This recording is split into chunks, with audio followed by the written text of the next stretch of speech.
Galing po si Reyna, marunong na po talaga mga gawaing bahay. Kailangan mo matuto kasi susunod siya pag madalas na mag-aasawa na ako. Nako Ate Roda, mag-aasawa na. Rina, paano na? Yan po ang ating pag-uusapan ngayon guys.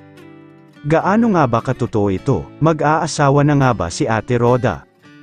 In-joke lang pala yun kasi biniro ni Ate Roda si Rina na kapag magaling na si Rina ay ibabalik na ito sa kanila. Dahil mag-aasawa na siya, kalingap, iyan ay talagang humanga ito sa pag-aalaga ni Ate Roda kay Rina. Dahil tinuturuan talaga ni Ate Roda ng mga gawaing bahay si Rina. Maganda nga naman ito dahil hindi naman talaga sila habang buhay magkakasama ni Rina, darating talaga ang time na magkakalayo sila. Kaya inihanda na ni Ate Roda si Rina, sa lahat ng bagay sinasanay na si Rina. Lalo na sa kanyang sarili, laging sinasabihan ni Ate Roda si Rina na labanan ang takot ng sa gayoy, di na siya atakihin ng paninigas.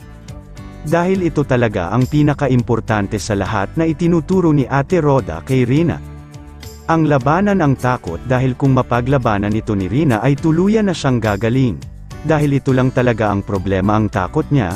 Please support po natin palagi YouTube channels nila Kuya Val Kalingap Rab at kay Ate Edna Vlogs. Syempre, idamay natin si Ate Roda Mix Vlog sa pagsuporta sa kanyang channel, at sa munti kong channel, at paki-like naman po sa video kong ito.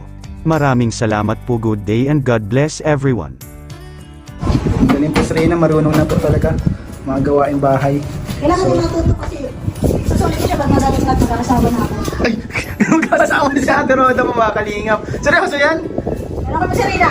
Rina, di ba? Seryoso yan? Reyna, seryoso yun si Ate Roda, magkasama na daw si Ate Roda.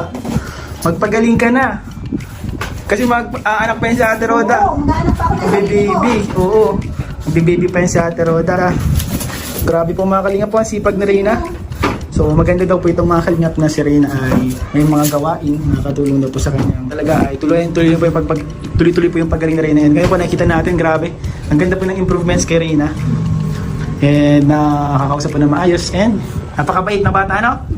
Ayun. Ano, paano ba yung Reyna? Maalis na rin si Kuya Ian.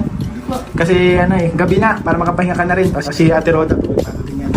So bye-bye! Sabihin mo salamat, Reyna's Community. Salamat community content. Ayun, salamat!